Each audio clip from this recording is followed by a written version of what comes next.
Good morning बच्चों। आज हम लोग इतिहास में अध्याय 5 महाजनपद काल इसके आगे का पढ़ेंगे। यह जो काल था 600 ईसा पूर्व से 325 ईसा पूर्व तक रहा। इसको आप लोग जानते ही हो कि ईसा पूर्व किसे कहते हैं। मैंने जब भी ईसा पूर्व आया है, जब भी मतलब कोई भी किसी भी काल के बारे में जब बात होता है इतिहास में और उसमें जब ईसा पूर्व आता है तो मैंने हर बार आप लोग को बताया है कि ईसा पूर्व जो है ईसा मसीह के जन्म के पहले के समय को कहा जाता है और ईसवी जो है ईसा मसीह के जन्म के बाद के समय को कहा जाता है। तो यहाँ पर जो 600 ईसा पूर्व जो है उसको आज से लगभग 2600 वर्ष पहले की काल का जो काल है उसकी बात कही जा रही है। महाजनपद काल हम लोग इस पार्ट में तो पढ़े ही थे, लेकिन मैं थोड़ा सा जो पिछले क्लास में हम लोग पढ़े थे उसका थोड़ा सा मैं आपको याद दिला देती हूँ कि महाजनपद काल जो है जिस समय कुछ शक्तिशाली जो जनपद हुए थे वे क्या करते थे, दूसरे जनपदों पर अपना कब्जा कर लेते थे, उस पर युद्ध के द्वारा उस पर जीत हासिल करके उस पर कब्जा कर लेते थे और इस प्रकार से जो जनपद होते थे वे बड़े जनपद जो होते थे वे महाजनपद बन जाते थे। और पूरे भारत में उस समय जो थे 16 महाजनपद थे। इन महाजनपदों में जो थे वो प्रमुख रूप से अंग, काशी, कौशल, मगध ये जो थे यहाँ पर जो था राजतंत्र शासन व्यवस्था था। अगर जैसे पूछेंगे कि महाजनपद कौन कौन से हैं तो आप लोग को नाम जैसे कि बता सकते हो कि अंग, काशी, कौशल, मगध। लेकिन अगर ये पूछा जाएगा कि ऐसे कौन कौन से महाजनपद थे जहां पर राजतंत्र शासन था, तब आप ये नाम बता सकते हो कि अंग, काशी, कौशल और मगध जो था यहाँ पर राजतंत्र शासन व्यवस्था थी। लेकिन वहीं पर अगर ये पूछा जाएगा कि गणतंत्र शासन व्यवस्था, ऐसे कौन से महाजनपद थे जहां पर गणतंत्र शासन व्यवस्था थी, तो आप लोग को नाम बताना होगा बज्जी जो कि वैशाली के नाम से है, साक्य कपिलवस्तु को कहा जाता है और मल्ल यहाँ पर जो था गणतंत्र शासन व्यवस्था थी।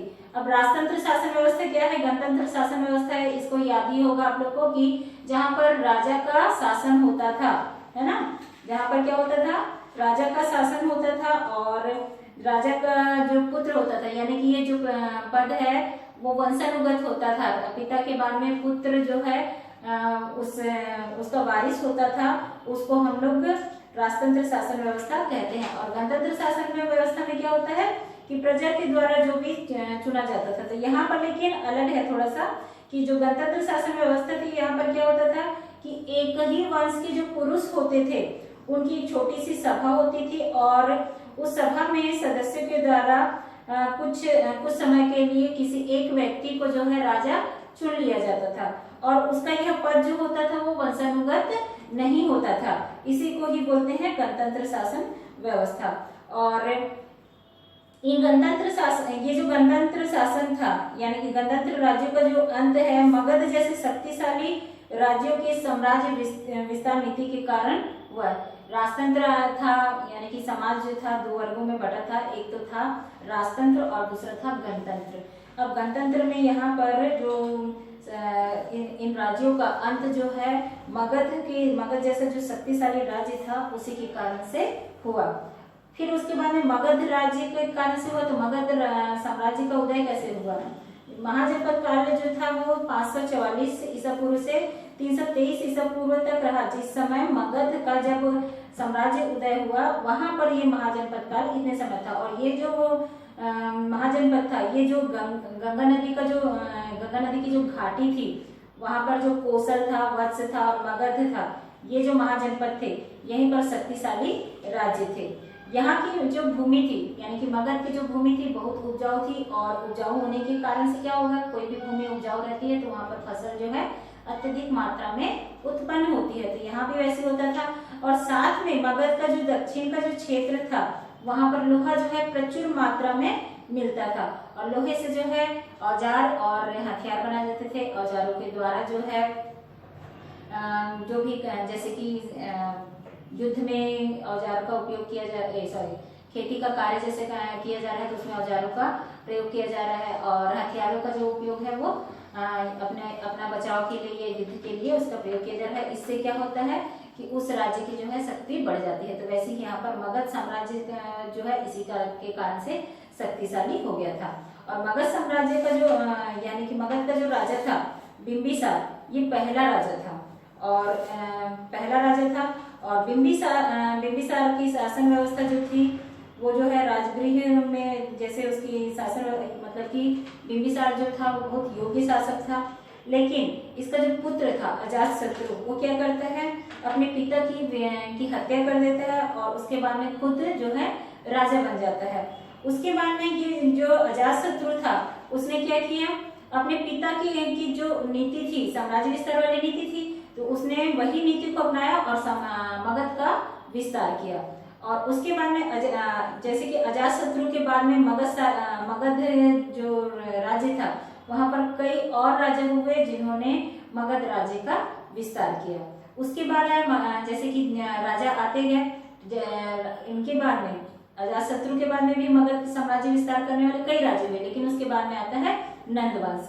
नंद वंश का जो पहला राजा था महापद्मनंद था और नंद वंश का जो अंतिम राजा था उसका नाम था धनानंद। और धनानंद जो था वो बहुत ही अत्याचारी राजा था, जो कि कर वसूलते समय अपने प्रजा पर बहुत ज्यादा अत्याचार करता था, जिसके कारण से उसकी प्रजा जो थी बहुत ज्यादा दुखी थी। और इसी समय क्या हुआ, एक चंद्रगुप्त मौर्य नाम का एक युवक था, उसने क्या किया, चाणक्य की सहायता से मगध पर चढ़ाई कर दी और चढ़ाई करने के बाद में युद्ध में जो धनानंद था वह मारा गया।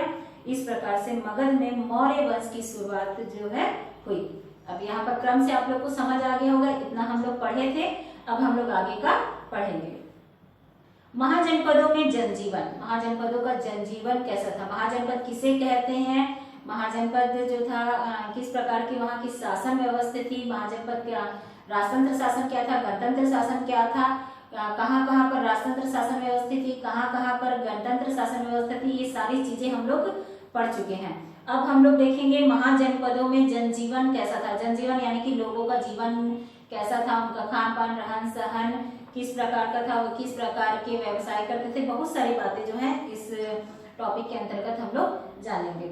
महाजनपदों में राजा जो होता था बहुत शक्तिशाली होता था, राजा की शक्ति जो है बहुत अधिक होती थी। वह अपने राज्य में शासन और न्याय करता था, ठीक है, केवल अपने राज्य में बोल रहा है। जैसे कि हम अपने देश में रहते हैं तो हमारे देश में जो हमारे देश का जो भी राजा, कहने का मतलब जो प्रधानमंत्री है, वो केवल हमारे देश में ही अपनी न्याय व्यवस्था चला सकता है, ना कि किसी दूसरे देश में। हम जैसे छत्तीसगढ़ राज्य में रहते हैं तो छत्तीसगढ़ राज्य में जो यहाँ के मुख्यमंत्री हैं तो उनके द्वारा जो भी कानून बनाया जाएगा केवल वो छत्तीसगढ़ पर लागू होगा, ना कि दूसरे राज्यों पर। तो वैसे ही यहाँ पर महाजनपद में जो राजा होता था वो बहुत शक्तिशाली होता था और वह अपने राज्य में शासन एवं न्याय करता था। अपनी सहायता के लिए वह मंत्री, सेनापति एवं अन्य कर्मचारियों की नियुक्ति करता था। ये राजा महाराजों के समय में होता ही था कि उनकी सहायता के लिए मंत्री और सेनापति और अन्य कर्मचारी जो होते थे। इस समय गांव में एक मुखिया होता था, गांव का एक मुखिया होता था। आज के समय में जैसे कि सरपंच होता है ना, वैसे उस समय क्या होता था, गांव का एक मुखिया होता था जो राजा एवं गांव वासियों के बीच कड़ी का काम करता था। अब किस प्रकार से कड़ी का काम करता था, जैसे कि अगर मान लो गांव वालों को कोई भी परेशानी है तो वो सीधे जाकर के राजा से संपर्क तो नहीं कर सकता। जैसे कि आप लोग को अपने घर के आसपास में जो भी समस्याएं होती है तो आप सीधा अपने राज्य के मुख्यमंत्री के पास में तो नहीं जाते, अपने देश के सीधा प्रधानमंत्री के पास तो नहीं जाते। वैसे ही यहाँ पर क्या होता था कि जो गांव का जो मुखिया होता था वो क्या करता था, गांव वासियों और राजा के बीच कड़ी का काम करता था। यानी कि गांव वाले की जो भी परेशानी, जो भी उनको दुख तकलीफ होती थी, वो जो है उनकी बातों को राजा तक पहुंचाने का कार्य करता था ताकि उनकी तकलीफों को उनको राजा जो है दूर कर सके। गांव के लोग मुख्य रूप से खेती और पशुपालन करते थे। यहाँ पर महाजनपदों में जनजीवन बताया जा रहा है तो लोगों का जीवन कैसा था, लोग जो है मुख्य रूप से खेती और पशुपालन का कार्य करते थे।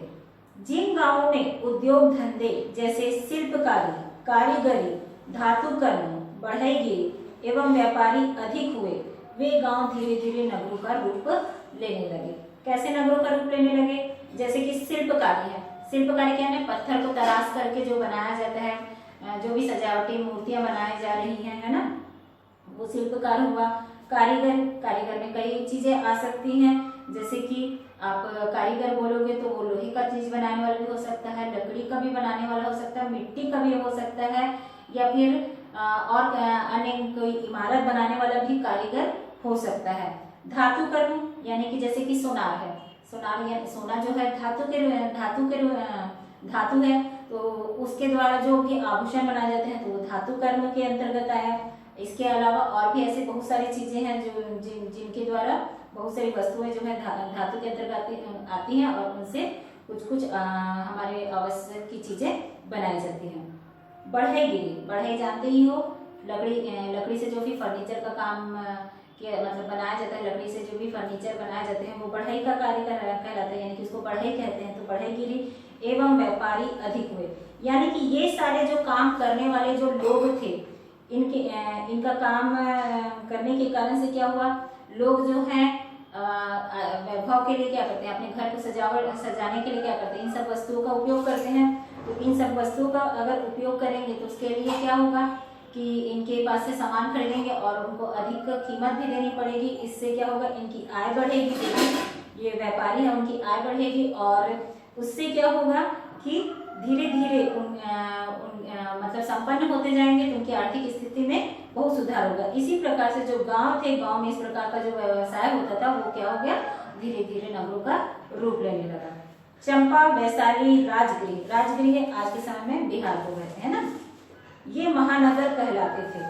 जैसे कि हम लोग के महानगर अगर दिल्ली, कलकत्ता, मुंबई, है ना, और चेन्नई को बोलते हैं, वैसे उस समय के जो महानगर थे वे थे चंपा, वैशाली और राजगृह।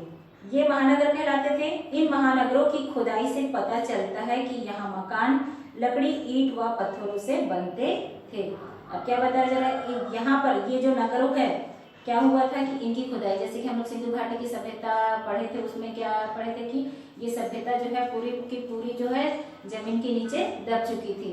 जब यहाँ पर रेलवे लाइन बिछाने का कार्य किया जा रहा था, तब क्या हुआ कि पटरी जब बिछाई गई थी तो एक टीला आ गया, और उसको हटाने के लिए जब वहाँ पर खुदाई की गई तो आसपास के क्षेत्रों को फिर धीरे धीरे करके खुदाई की गई, तो उससे पता चला कि यहाँ पर पूरा एक नगर जो है किसी समय में बसा हुआ था, और जो किसी मतलब कि प्राकृतिक आपदा के आने के कारण से जो है धरती के भीतर यानी कि धरती के नीचे जो है दब गए। तो वैसे ही यहाँ पर भी जो ये नगरों की जब खुदाई हुई तब पता चला कि यहाँ पर मकान जो थे लकड़ी, ईंट व पत्थरों से बने थे।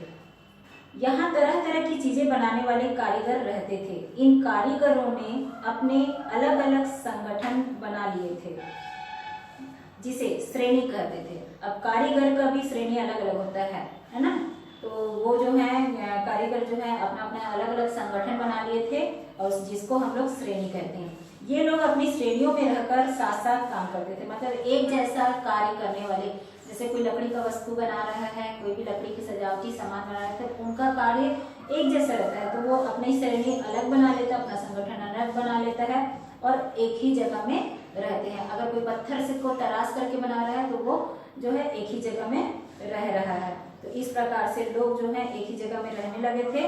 और उसके बाद देखिए, महाजनपद काल में व्यापार का खूब विकास हुआ। इस काल में जो है व्यापार जो है बहुत उन्नति में थी। पहले वस्तुओं के बदले वस्तुओं से ही लेन देन होता था। कैसे वस्तुओं के बदले, जैसे कि दो व्यक्ति हैं, एक व्यक्ति के पास में अगर कोई धातु की वस्तु है, मतलब कोई धातु है, और दूसरे के पास में कोई अनाज है। अब अनाज को खा करके कोई अपना भरण पोषण कर सकता है, लेकिन कोई धातु को खा करके तो अपना भरण पोषण नहीं कर सकता है। लेकिन अनाज की आवश्यकता एक धातु की वस्तु से, मतलब धातु से वस्तु बनाने वाले व्यक्ति को भी हो सकती है, और इधर जो अनाज जिसके पास में है उसको धातु की भी आवश्यकता हो सकती है। तो लोग क्या करते थे, आदान प्रदान करते थे। जैसे कि किसी के पास में अगर धातु है तो वो क्या करता था, अनाज दे करके उससे धातु ले लेता था, और जिसके पास धातु है वो क्या करता था, धातु दे करके अनाज ले लेता था। इस प्रकार से वस्तुओं की लेन देन जो है होती थी। लेकिन इस काल में धातु यानी चांदी एवं तांबे के सिक्कों का चलन शुरू हुआ। अब इसी के साथ में क्या हुआ था कि इस काल में जो है चांदी और सोने का सिक्के का भी चलन हो गया। ये सिक्के जो थे धातु के टुकड़ों पर ठप्पा लगाकर बनाए जाते थे। आप लोग यहाँ पर अपने बुक में देखिएगा पेज नंबर 28 में चित्र में दिया हुआ है कि महाजनपद काल में जो ठप्पे लगे, जो यहाँ पर सिक्कों में चित्र जो है दिखाई दे रहे हैं। इसमें क्या होता था, ये आहत सिक्के कहलाते थे। सिक्कों के चलन से व्यापार काफी सुगम हो गया।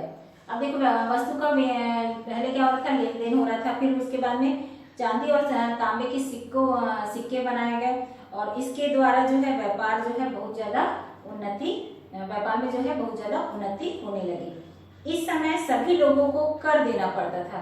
पुराने समय से हम लोग पढ़ते आ रहे हैं इतिहास में कि लोगों को जो है कर देना पड़ता था, और आज के समय में भी हम लोग कर देते हैं सरकार को। आप लोग जैसे अपने साल भर के साल के अंत में देखे होंगे कि घर में जो है टैक्स पटाया जाता है। तो टैक्स यानी टैक्स जो है इंग्लिश का शब्द है और कर जो है हिंदी का शब्द है। किसानों को अपनी उपज का 6वां हिस्सा कर के रूप में देना पड़ता था। इसको याद रखेंगे कि महाजनपद काल में जो है किसानों को अपनी उपज का 6वां हिस्सा कर के रूप में देना पड़ता था। यानी कि जो भी उपज होती थी उसको 6 भागों में बांट दिया जाता था और इसका 6वां भाग यानी कि 6वां हिस्सा जो है कर के रूप में देते थे किसान। शिल्पकारों को अपनी बनाई वस्तु के रूप में कर देना पड़ता था। यानी कि सभी व्यक्तियों को, चाहे वो किसान रहे, चाहे शिल्पकार रहे, चाहे बढ़ई रहे या धातु कर्म करने वाला रहे, सभी को किसी न किसी रूप में कर जो है देना पड़ता था। व्यापारियों को भी वस्तु एवं नगद के रूप में कर देना पड़ता था। यह काल धार्मिक रूप से भी काफी बदलाव का काल था। अब यहाँ पर जैसे कि व्यापार के क्षेत्र में हम लोग देखे कि लोग जो है किस प्रकार से उन्नति कर रहे थे, लेकिन इसके साथ साथ धार्मिक क्षेत्र में भी अगर देखें तो यहाँ पर काफी बदलाव आ चुका था। इसके बारे में हम अगले पार्ट में विस्तार से पढ़ेंगे। इसी समय पंजाब के क्षेत्र में कई छोटे छोटे राज्य बने हुए थे। अब पंजाब का क्षेत्र जो उत्तर, हमारे भारत के नक्शे में आप लोग देखोगे कि उत्तर का जो क्षेत्र है वो पंजाब का क्षेत्र है। तो ईरान एवं यूनान के शासकों ने इन्हें हरा दिया। पंजाब का जो कई छोटे छोटे राज्यों में बटा हुआ था, यहाँ पर क्या हुआ, ईरान और यूनान के जो शासक थे उन्होंने इनको हरा दिया। उसके बाद में देखिए हम लोग सिकंदर। अब सिकंदर जो था वो यूनान से आया हुआ था और उसने क्या किया, क्योंकि क्या बताया जा रहा है कि पंजाब जो है कई छोटे छोटे राज्यों में बना हुआ, मतलब छोटे छोटे राज्यों से बना हुआ था और ईरान और यूनान के जो शासक थे वे आए और इनको हरा दिए। और हरा करके फिर अब कोई भी आ रहा है अगर दूसरे राज्य से या देश से तो क्या करेगा, हराएगा तो उस पर कब्जा कर लेगा। तो वैसे ही यहाँ पर सिकंदर जो है वो यूनान का था और यूनान से आया और उसने क्या किया, पंजाब के जो छोटे छोटे राज्य थे वहां पर उनको हरा करके उस पर कब्जा कर लिया। ये सिकंदर जो था यूनान के मकदूनिया राज्य का राजा था। वह विश्व विजय करने निकला था और मध्य एशिया के राज्यों को जीतता हुआ 326 ईसा पूर्व में उसने पंजाब के राज्य पर आक्रमण किया। विश्व विजय मतलब क्या, पूरे विश्व पर वह अपना अधिकार जमाना चाहता था, पूरे विश्व में अपना साम्राज्य का विस्तार करना चाहता था, इसलिए वह विश्व विजय पर निकला था। और इसी प्रकार से वह विश्व पर विजय प्राप्त करते करते क्या है, मध्य एशिया आ पहुंचा था और मध्य एशिया पहुंचते पहुंचते वह भारत में भी उसने प्रवेश कर दिया था। कुछ राज्यों को जीतने के बाद उसका सामना पंजाब के एक राजा पोरस से हुआ। कहा जाता है कि हारने के बाद जब राजा पोरस को सिकंदर के सामने लाया गया, अपना राजा यहाँ पर पोरस जो है वो कहाँ का था, पंजाब का राजा था और सिकंदर जो था यूनान के मकदूनिया राज्य का राजा था। यहाँ पर सिकंदर जो है पंजाब पर आक्रमण करता है और पोरस को युद्ध में हरा देता है। तो पोरस को जब सिकंदर के सामने लाया जाता है, सिकंदर जो है उससे पूछता है आपके साथ कैसा व्यवहार किया जाए।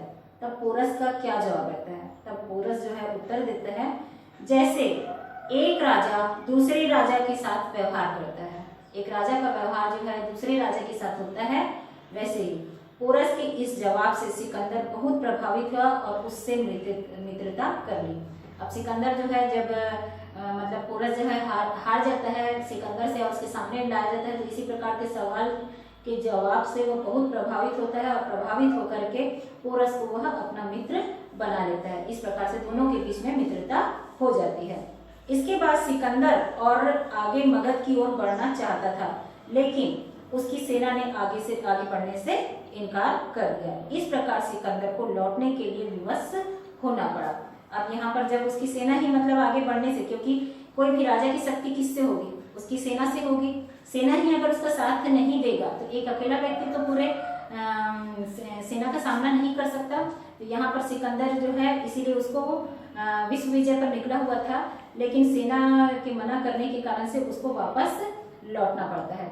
सिकंदर के बाद यूनान और भारतीय राज्यों के बीच नए संबंध हुए। अब संबंध किस प्रकार से हुए, क्योंकि जब पोरस जो कि पंजाब का राजा था, पोरस और सिकंदर के बीच मित्रता हो जाती है और इसी के कारण से क्या होता है, भारतीय राज्यों के बीच नए संबंध, यानी कि यूनान और भारत के जो राजा थे उन दोनों के बीच जो है नए संबंध स्थापित होते हैं।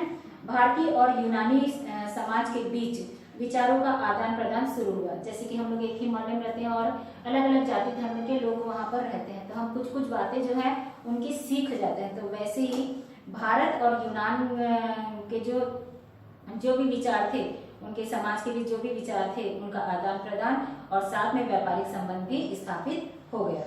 इसके अतिरिक्त भारत के उत्तर पश्चिमी क्षेत्रों में यूनानी और ईरानी लोगों की बसाहट भी शुरू हुई।